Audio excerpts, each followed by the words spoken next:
భారత ప్రభుత్వానికి చెందిన national highways authority of India అంటే ఎన్హెచ్ఏఐ నుంచి ఒక అద్భుతమైన జాబ్ నోటిఫికేషన్ వచ్చేసింది. పోస్ట్ పేరు డెప్యూటీ మేనేజర్ టెక్నికల్. ఈ నోటిఫికేషన్ గురించి పూర్తి వివరాలేంటో ఇప్పుడు మనం మాట్లాడుకుందాం. ఈ ఉద్యోగంలో అందరినీ మొదటగా ఆకర్షించే విషయమేంటంటే జీతం. సెలెక్ట్ అయిన వాళ్లకి ఫస్ట్ మంత్లుంచే అప్రాక్సిమేట్గా నెలకు 80,000 రూపాయలకు పైగా జీతం వస్తుంది. కెరియర్ స్టార్ట్ చేసేవాళ్లకి ఇది చాలా మంచి అవకాశం కదా. జీతం మాత్రమే కాదు, ఈ అవకాశాన్ని ఇంకా స్పెషల్గా మార్చేవి మరో 3 ముఖ్యమైన అంశాలున్నాయి. మొదటిది, ఇది ఒక పర్మనెంట్ సెంట్రల్ గవర్నమెంట్ ఉద్యోగం.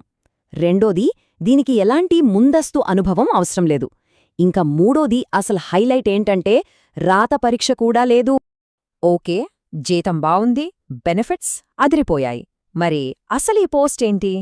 డెప్యూటీ మేనేజర్ అంటే ఏం చేయాలి? మొత్తం వేకెన్సీస్ ఎన్నున్నాయి? ఆ డీటెయిల్స్లోకి వెళ్దామిప్పుడు.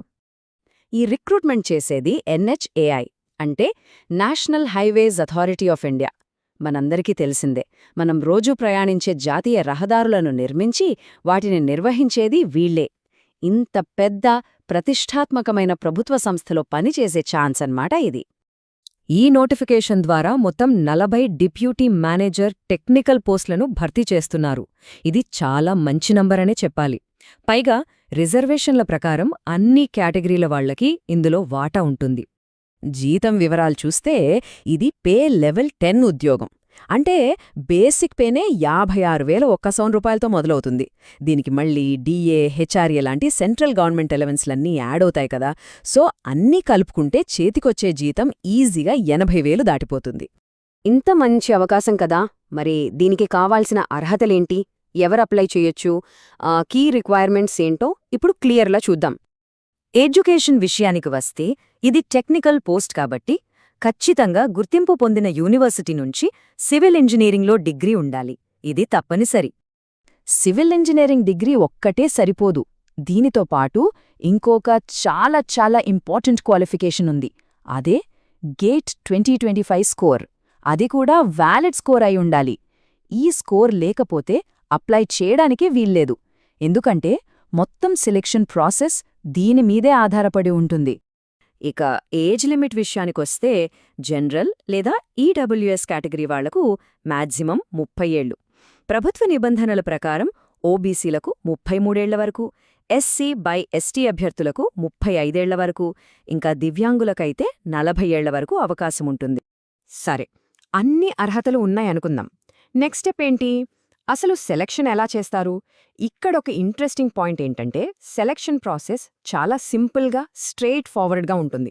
అదేంటో చూద్దాం రండి. సెలక్షన్ ప్రాసెస్లో మొత్తం 4 స్టెప్స్ ఉంటాయి. ఫస్ట్, మనం పంపిన అప్లికేషన్ని వాళ్లు రివ్యూ చేస్తారు. తర్వాత మన గేట్ 2025 స్కోర్ని బట్టి షార్ట్ లిస్ట్ చేస్తారన్నమాట. అలా షార్ట్ లిస్ట్ అయిన వాళ్లని పర్సనల్ ఇంటర్వ్యూకి పిలుస్తారు. ఫైనల్గా డాక్యుమెంట్ వెరిఫికేషన్ కూడా అయిపోయాక ఫైనల్ లిస్ట్ అనౌన్స్ చేస్తారు. చూసారా అంత ఎంత క్లియర్గా ఉందో?